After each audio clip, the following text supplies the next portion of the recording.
Sure. What's up, guys? For both of you, just obviously spring break happened. How much football was there? What is kind of the focus now as we turn the page, and what do you expect from this week? It's just taking a break. That's pretty much all it was. So clean slate right now for the practice that we're about to have. It'll be just like getting back to the basics so that we can just get our footing back. But from there, it's just like getting back to it. Yeah, it was a good mental break, good physical break. Kind of recouped our bodies from where they were at. So, like he said, starting off with a fresh start, really getting in that playbook and perfecting some things. Yeah, obviously Cam Ball's not participating this spring. I mean, is that almost – I know you want your boy to be healthy, but for you and the other defensive tackles, like a little extra snaps, I mean, have there been any benefits of not having Cam around and maybe getting thrown to the fire a little bit more this spring?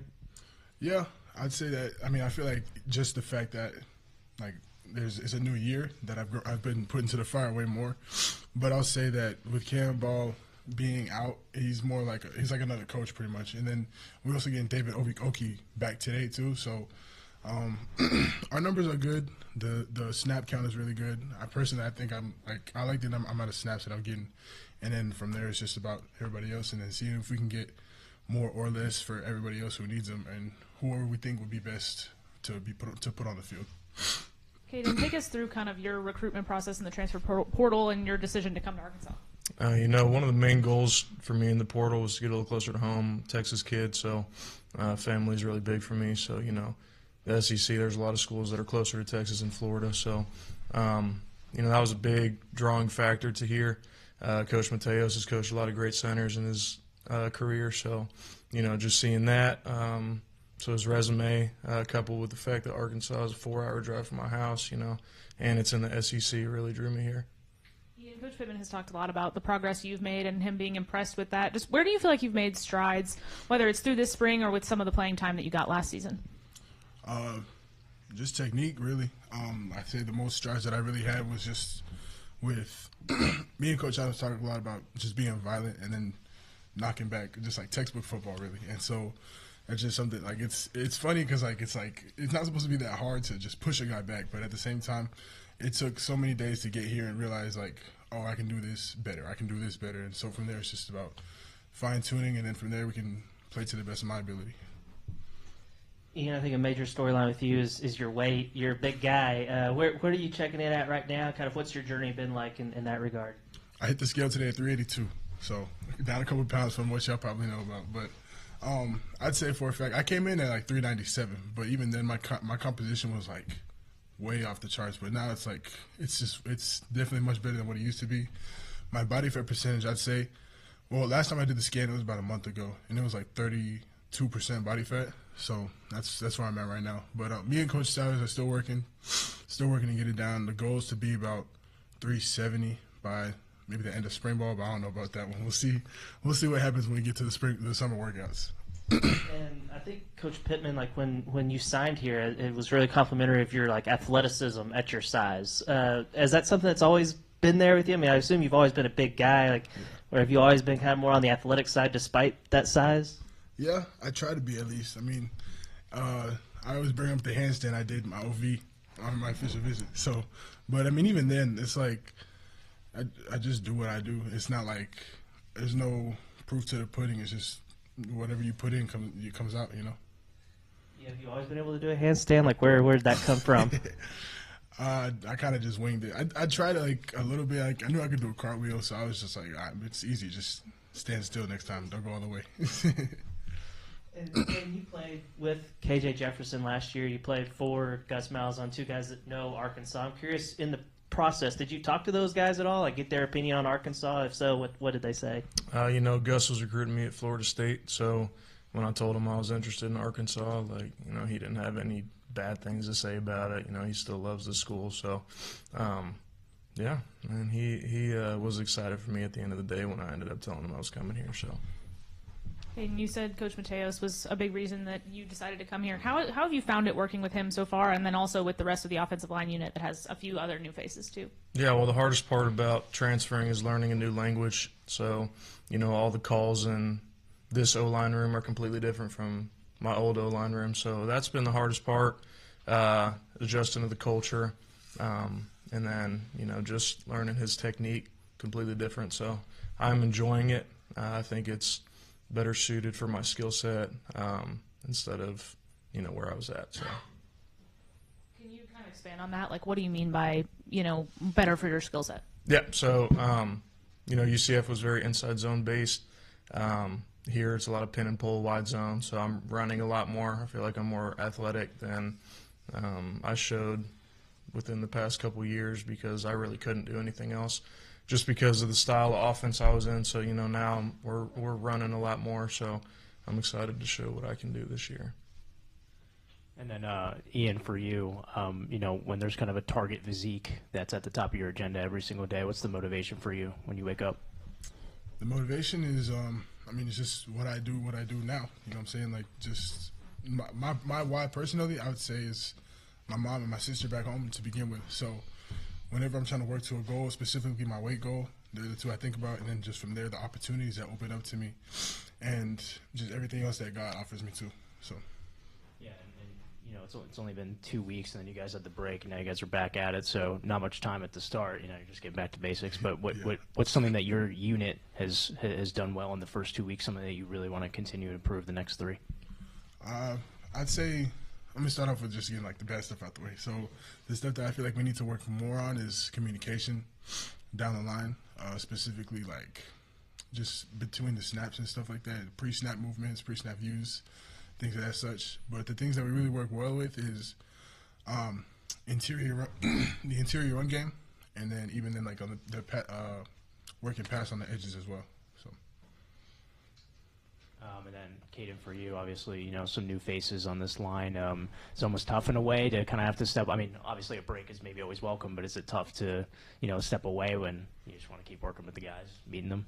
Yeah, that was one big emphasis of the first half of this spring. Really, the first half of this semester in a whole is just learning everybody, how they are as people, how they are as players, earning their trust. We hold weekly poker nights to kind of break the ice and, get to know each other on a deeper level. So, it was a big emphasis for me to, gain everybody's trust this first half of spring. And, I'm looking forward to the second half. Did you guys play poker over break, and who's the best?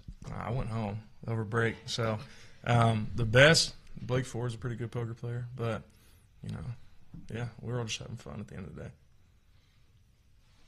Caden, I know you're a play center and everything, but have they worked you any at guard or anything out there? Not yet, no, only center. Okay, because I know Carmona's talking about playing tackle, guard, and center, and I know Yep. sounds big on cross-training. I didn't know if they'd worked you anywhere else or not. David Oakey's going to start practicing, I think, today. What have you seen from the off-season stuff? I know he hasn't practiced, but what have you seen from him, and what do you expect? I've seen him in the weight room.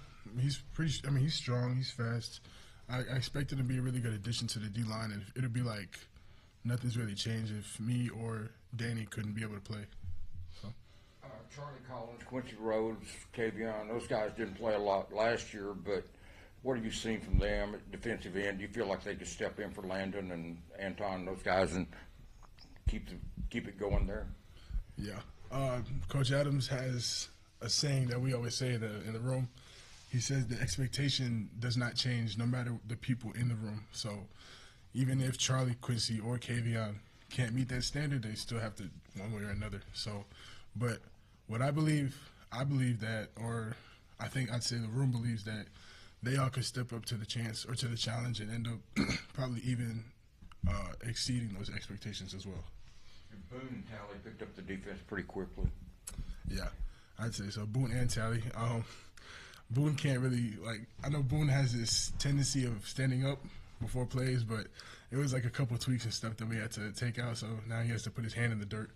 But other than that, the only thing that, nobody really, of course you can always work on stuff, but from what we've worked on since we got here from last season, it's a big jump from where it's a good start to where we could be when the season starts. I guess you guys go up against each other a bunch in practice. Can you maybe share just what makes the other person hard to block or try and get around? I'll start. He's just heavy, so that's the main thing. he likes to bull rush a lot, stopping that. It's good, though. It's good to work on that because you don't get that from everybody. So it's not every day you go against 382-pound D tackle. So, it's good to get those reps in practice and get ready for the season for sure. I'd say for him, with Caden, he's twitchy. He's fast really laterally. That's something I have to work on personally. But if it's like stretch and I'm in a zero, then it's something I really have to work on not getting cut out. And then also he's really good with his hands too. If I'm trying to get my hands inside, like he's pretty much just like already there, which is funny because my arms are longer too. But sometimes he'll get me, other times he won't. But it's good competition at the end of the day. 50-50 for sure. Okay, I'm wondering, like, Carmona's the veteran of the group, but he's playing a new position, and he's right next to you on the line. What's that relationship like between the two of you? I mean, how much is it he the mentor, you kind of helping him with moving inside? And I know it's not center, but I feel like it's more similar of a position to, guard to center than guard to tackle. Is that right? Yeah. Well, we kind of clicked instantly. It was one of those relationships. So he's a great person. And I'd like to think of myself as a vet too now, just at a different school. So we kind of have that same mindset on what we want the line to look like. So, just having two similar mindsets in the interior, it really helps the whole line.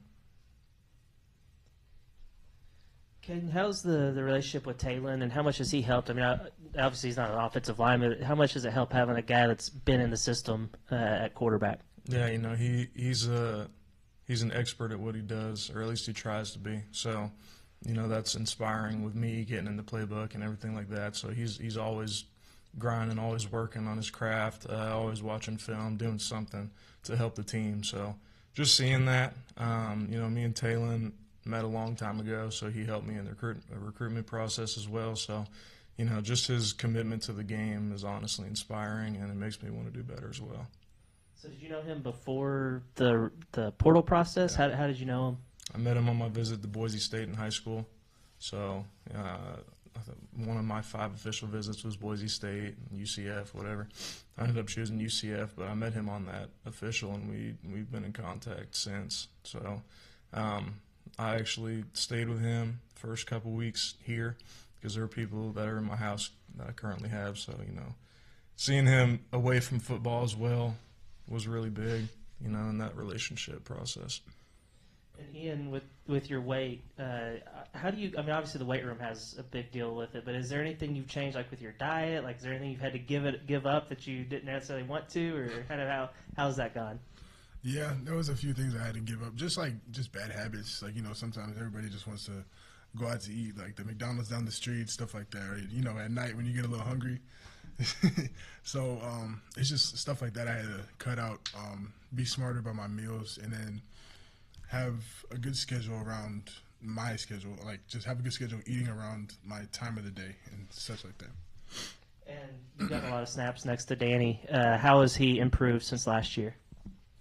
Way more focused and technical, I'd say. At first, I feel like Danny was kind of just trying to hit whatever he's seen. It was like a bull in a china shop. And compared to what I've seen with him, like from him in the practices recently, it's like night and day. And he's much more technical and much more focused in what he's trying to do. So.